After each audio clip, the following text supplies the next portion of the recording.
The impact of climate change on butterflies in Britain.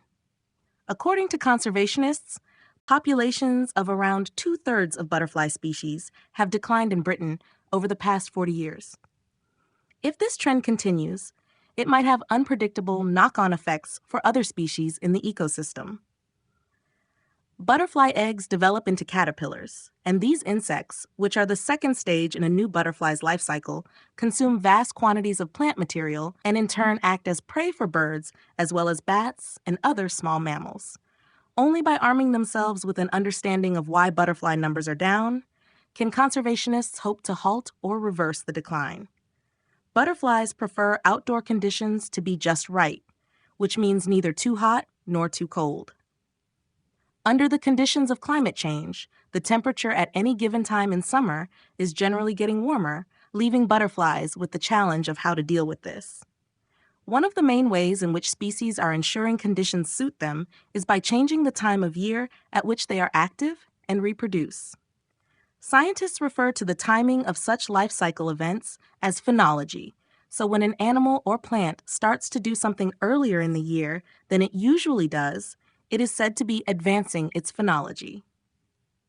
These advances have been observed already in a wide range of butterflies. Indeed, most species are advancing their phenology to some extent.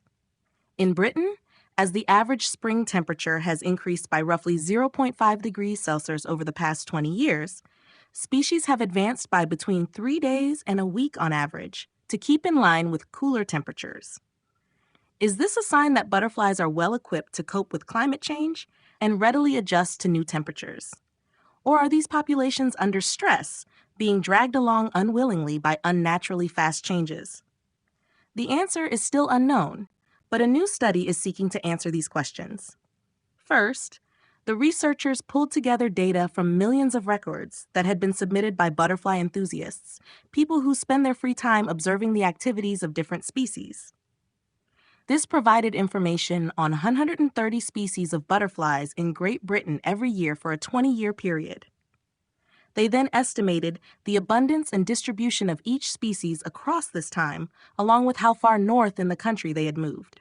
The data also, crucially, allowed researchers to estimate what time of the year each species was changing into an adult butterfly.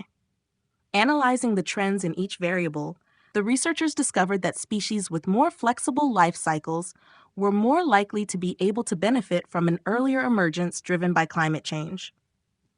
Some species are able to go from caterpillar to butterfly twice or more per year, so that the individual butterflies you see flying in the spring are the grandchildren or great-grandchildren of the individuals seen a year previously.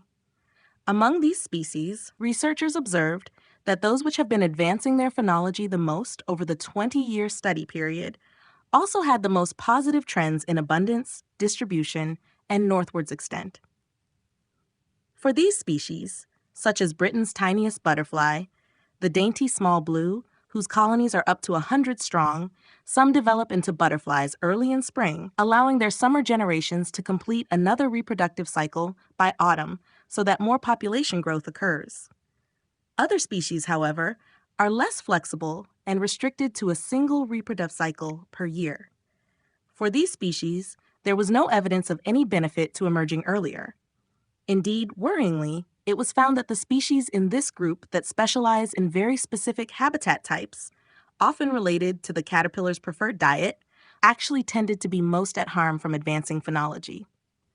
The beautiful high brown fritillary, often described as Britain's most endangered butterfly, is in this group. It is found only in coppiced woodland and limestone pavement habitats. It is also a single-generation butterfly that has advanced its phenology. This suggests that climate change, while undoubtedly not the sole cause, might have played a part in the downfall of this species. All is not lost, however. Many of Britain's single-generation species show the capacity, in continental Europe, to add a second generation in years that are sufficiently warm.